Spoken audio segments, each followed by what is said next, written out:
Well, there's a chance for Jane to make amends for the wreck she made of the romance between her niece Betty and Carl.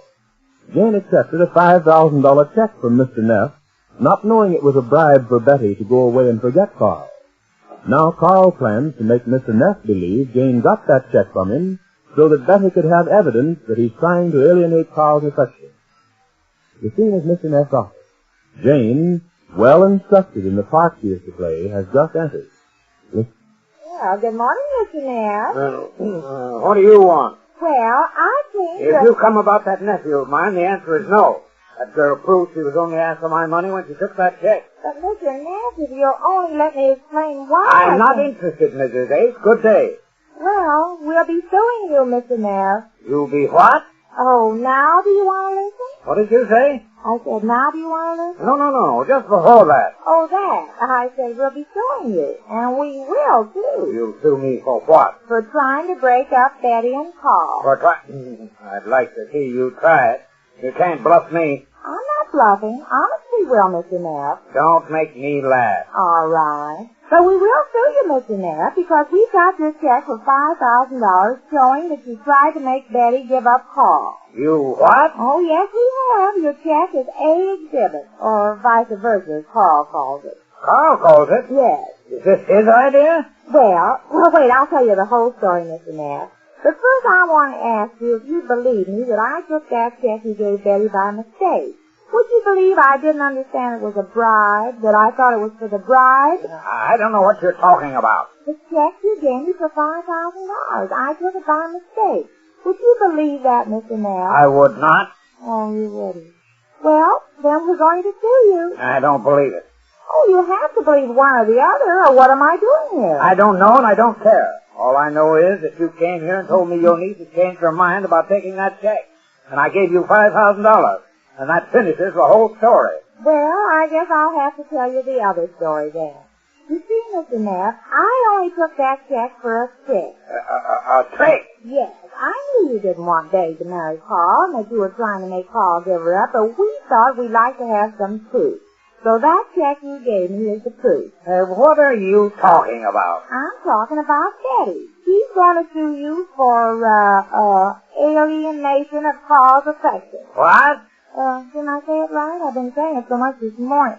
Alienation of Carl's affection. Yeah, that's right. That's what Carl calls it. Carl, is he back of all this? Oh, no, that was my idea. That's why I came and got this check so we could have a suit. We're keeping the check, you know. We're having it framed. In fact, when I get you here, I'm going out and have it fitted for a frame this morning. That check's very important. You hornswoggled me out of it. You sat there and told me your niece had changed her mind. Yes, it was a trick. That's it. Uh-huh. You tricked me into giving you that check. Yeah, that's it, Mr. Neff. Now you've got it. Why, you... I should have known it. I've had dealings with you before. You sat there playing dumb. I wasn't playing. You what? And that nephew of mine, if he thinks he can outsmart me, well, he won't marry that girl if I can help it. I don't care if you do sue. I won't give in. Not for all the tea in China. There's no tea in China. What? China?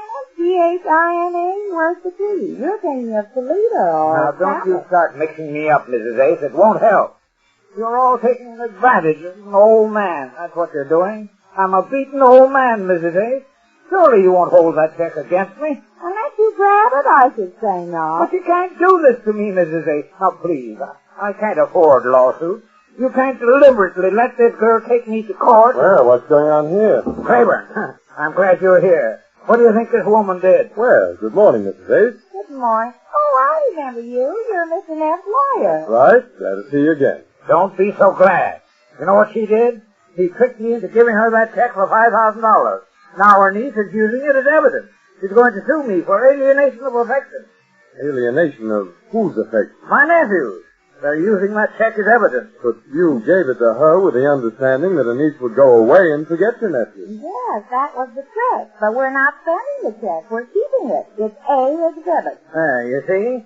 That's what she did. Now, you're my lawyer. Don't stand there like a dummy. Do something. No, wait a minute. Let me get this straight. Your niece is actually going to take Mr. Neff to court? Oh, No. He's not? Oh, no, she wouldn't take you. She'd take Carl if anybody. What? Well, I mean, with her suing you, it wouldn't look right to come to court with you, would it? What is she talking about? Now, leave it to me, T.Y. Mrs. Ace, am I to understand that your niece expects to sue my client for alienation of his nephew's affection and expects to use the aforementioned check as evidence? Unless Mr. Neff says it's all right for her to marry Carl. Oh, unless. I won't do it. Now, just a minute, T.Y. Let me get to the bottom of this in my own way. Oh, I wish you would. Yes. Mrs. Ace, where is that check now? Oh, wouldn't you like to know? I certainly would. Oh, no, you can't get me on that. I wasn't born for nothing. But, Mrs. Ace, I only want to know who has the check. Oh, no, you can't pull the bull over my eyes. Now, you might as well not talk about it, Mr. Claiborne. It won't do any good. All I want is for Mr. Neff to say it's all right for Betty to marry Carl, and I'll tell her not to bring the suit against him. Oh, I see. Well, Mrs. Ace, you will have to admit this is rather sudden. Oh, they've been going together for a long time No, now. I mean this new angle on the case. So the least you can do is to give my client and me a chance to talk it over. Oh, all right. In private, Mrs. Ace. Oh, I get it. Hinting, huh? All right. Well, I have to go out and buy a frame anyhow. I'll come back later. Say, in an hour? Oh, no, that's too long. We have to know right away. Sure, you can give us at least an hour to think it over. No, they said not to let you take too long. I'll be back in 3/4 of But an an hour. hour isn't so much. No, 3/4 of an hour. 75 minutes, no longer. 75 minutes? That's all I'll give you. And if Mr. Neff is smart, he'll say it's all right for him to get married. Goodbye, then. Well, I tell you, that woman's a shrew. She acts like she doesn't know what time it is. She's way ahead of anybody.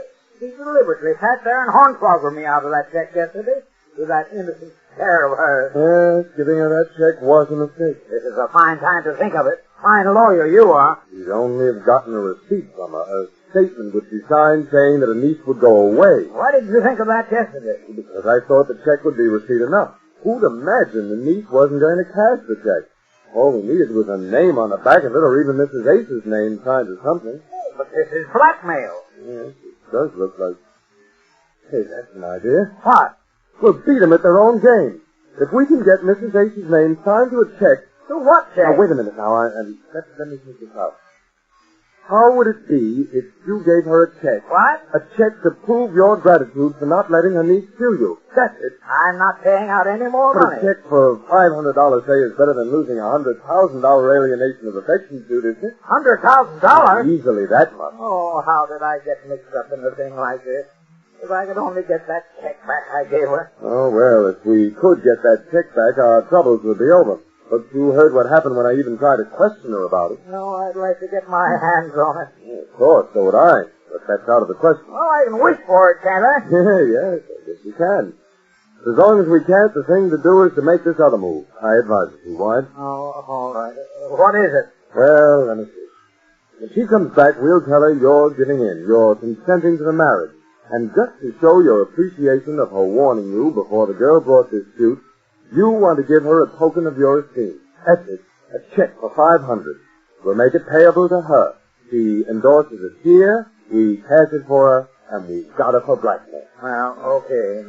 It all sounds to me as if... I'm sorry, but I had to come back sooner than I thought. I left my bag here somewhere. Your bag? Yes. Is this it? Oh, yes, there it is on your desk. Well, thanks, Mr. Neff. Well, I'll be going and I'll No, come back. wait, Mrs. Ace. We've thought it over, and we've come to a decision. You have? What? Well, Mr. Neff is capitulating. Oh, I'm sorry. I hope it's nothing serious. What? Oh, what did you say? I say Mr. Neff has decided to give in. He's going to allow your niece and nephew to get married. Oh, that's marvelous. Well, congratulations. Oh, let me call him No. up. Wait just a second, Mrs. Ace. I'm not through. Oh, but I'm so excited. And you'll be even more excited when I tell you the rest of it. What is it? Mr. Neff feels that he owes you a debt of gratitude, and to show his appreciation for coming here and warning him in advance of your niece's intentions, he wants to make you a little present. He does? Oh, no, Mr. Neff. I wouldn't take that. Yes, you will, Mrs. Ace. I've got it right here. I just finished writing it. Here you are. There. How's that? Well, what? 500? Mr. Neff. $500 for you, Mrs. Ace. But I don't want it, Mr. Neff. I'm just happy that Betty and Carl are going to get Of married. course you are. And how better to spend the money than to give it to them for a wedding present? A wedding? Oh, that's right. I could have seen Of course. Now, if you want the cash, we can give you the cash. Oh, that would be nice. Now, if you'll just endorse this check on the back, we'll get it passed to you downstairs at the bank at once. What do you mean? Just sign your name on the back, you know, endorse it. Sign my name on it? Yes, Mrs. Ace. Now, here. Sit right here at my desk. Oh, thanks. Oh, Mr. Neff, this is marvelous. I never even dreamed of such... Now, you just sit right here, Mrs. Ace. Oh, thank you. Hello? Just this is half-age and I didn't get money for a present. They can spend it on their honeymoon. Yes, he's here. Just a minute. You, Mrs. Ace. Oh, for me? Just sign this first, Mrs. Ace, please. Oh, well, just a second. I'll answer this phone. I wonder who could be talking. Hello? Yes, dear. What? They did? Well, isn't that marvelous? And Mr. Neff just said it was all right, too. I'll come right over, dear. Goodbye, then. Well, what do you think? What is it? Mr. Neff, I won't have to sign this check after all because I won't be able to give him the cash. So you can make the check out to Mr. and Mrs. Carl Neff. They just got married. Say what? Yes, isn't it wonderful? So you can send a check right to them on their honeymoon. Well, I've got to hurry now. Goodbye, then. Oh, there I go again, forgetting my bag. I don't want to lose this bag. The $5,000 check again. A $5,000 check? In that bag? Yes, if I lose that, you lose the whole engine. Well, Jane had us worried there for a minute, but it turned out all right, and now Carl and Betty are safely married. We'll learn more about it when next we meet the Easy Aces.